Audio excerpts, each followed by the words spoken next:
What's up, everybody? Today we're going to talk about Zack Snyder toxic fandom, as well as we're going to have a look at the new released photo of the Snyder Cut Joker. We are going to have a look at Jared Leto, and he's looking very different than what we've seen before. You know, on this photo he has long hair, they lost the tattoos, but we're going to talk about that. But before I show you that picture, I wanted to talk about the message that Zack Snyder sent to all the people that were calling the Snyder Cut fans toxic, especially the media. The media has been very rough towards Zack Snyder, despite the tragedy that happened to him. If you're not aware of the whole drama behind Justice League film, well, a while back when they were shooting the film, Zack Snyder had to leave the production because his daughter committed suicide. So obviously a horrible tragedy.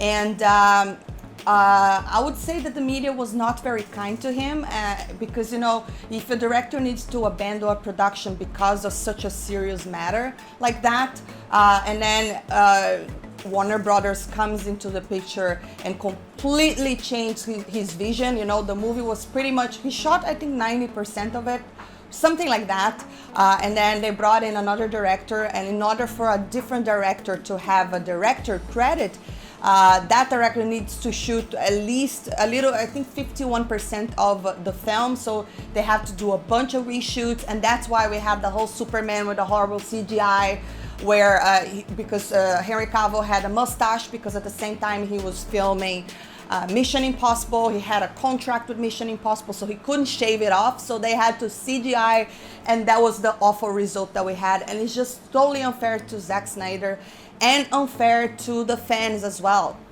And after that, the fans, you know, Zack Snyder's fans, they created this movement because they just thought that treatment was unfair and that we deserve the Zack Snyder cut of the Justice League, the movie that he wanted to give us to begin with.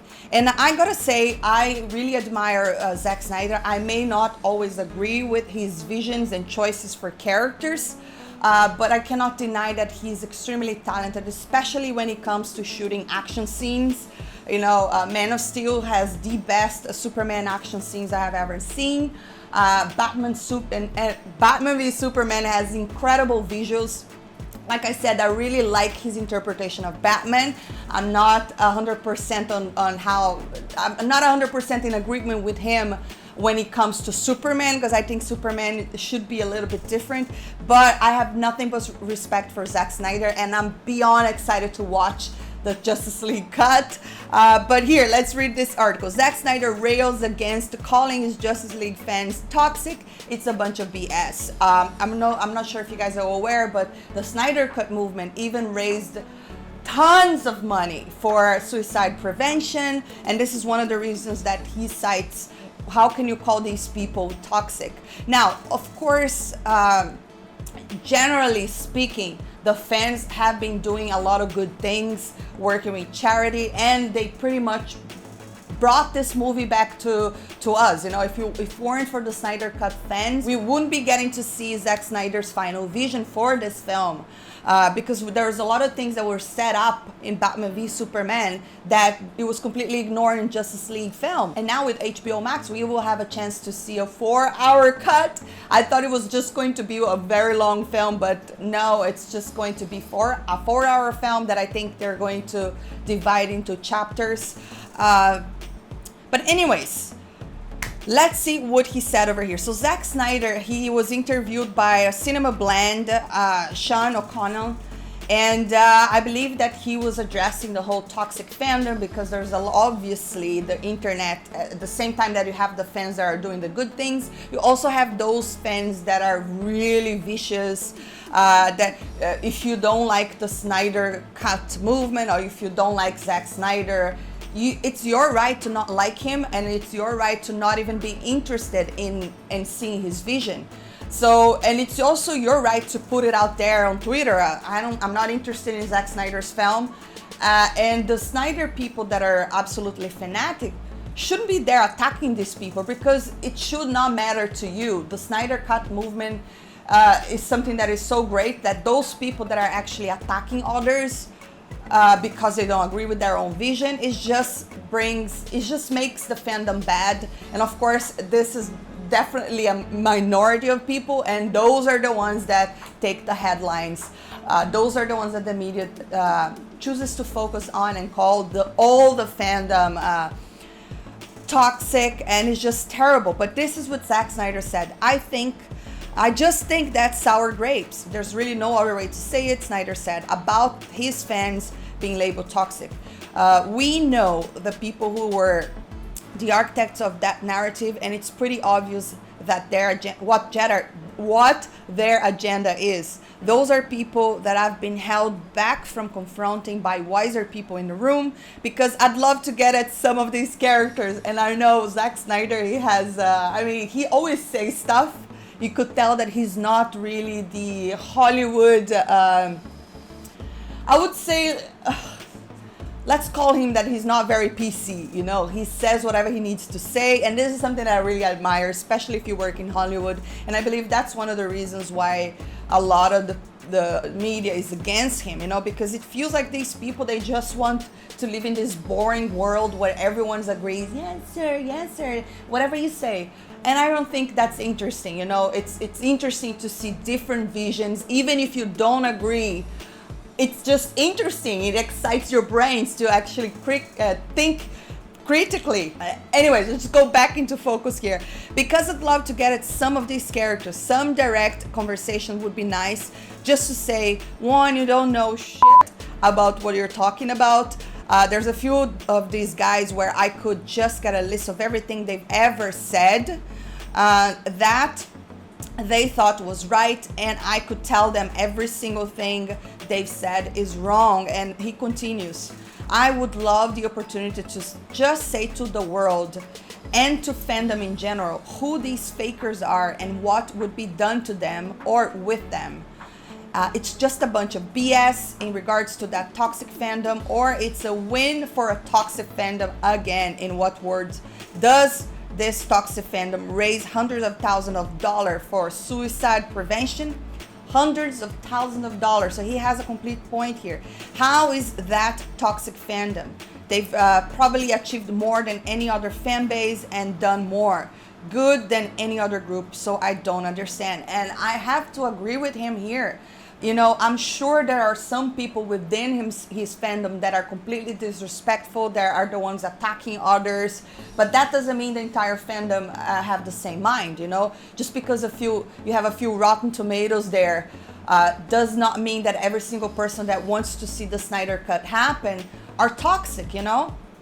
But anyways, I really love his message to the toxic fandom narrative, because we all know, yes, the internet is very toxic. There are people that do not know how to separate. Like, for instance, we have been living in the cancel culture era, in which if you say something, whatever you say, people just starts a hashtag because they want to destroy you, because, oh, you need to cancel this person because that person doesn't think like us. And I just think that's BS, like he's saying. But let's have a look at the Joker. Boom! Here, I think that Jared Leto is looking completely different, and I am completely digging this new look.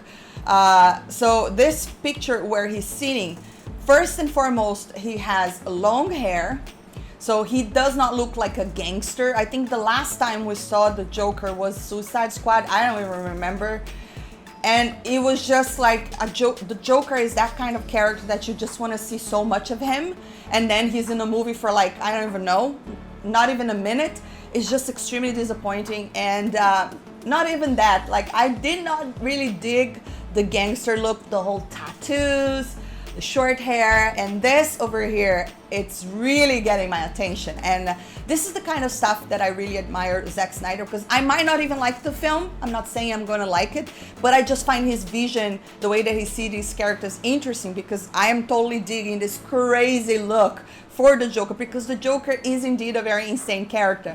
The long hair, he just seems to be this complete evil and insane character. And I don't know, what can I say? I wish that I could see this in color. But just the fact that we don't see any of those weird tattoos, and the hair is longer, and he's just has this incredible crazy look. And oh my goodness, even his mouth, you know, it feels like it completely disappeared on this black and white version. The gloves, he feels like this mad doctor. Oh my goodness, I don't even know what to say here. I am beyond excited to watch this film. We also have this other photo. It's a close-up where we see a lot of his makeup, and I think a lot of us were excited for Jared Leto's Joker because we have seen a lot of his works, and I think Jared Leto is indeed a very talented actor. But he was not given justice on his portrayal, you know, and also even the way that he laughed. I just hope that we're going to see something completely different here. I did not like that version. I just did not think that was interesting. This over here is really getting my attention, you know. I want to see how is he talking, his mannerism, his laugh. And I don't know. I also want to hear Zack Snyder explanation for the tattoos. Why he doesn't have tattoos here. I'm also interested in the timeline, because if he doesn't have tattoos, does it mean that this movie is taking place before Suicide Squad? This is something we need to think as well. But anyways, guys, that is the look for the Joker, and I'd love to hear your thoughts on the whole Snyder Cut movement, the whole toxic fan narrative, and the Joker look. I would love to hear your thoughts. If you enjoyed this video, don't forget to hit that thumbs up, subscribe for more. I'll see you next time. Bye!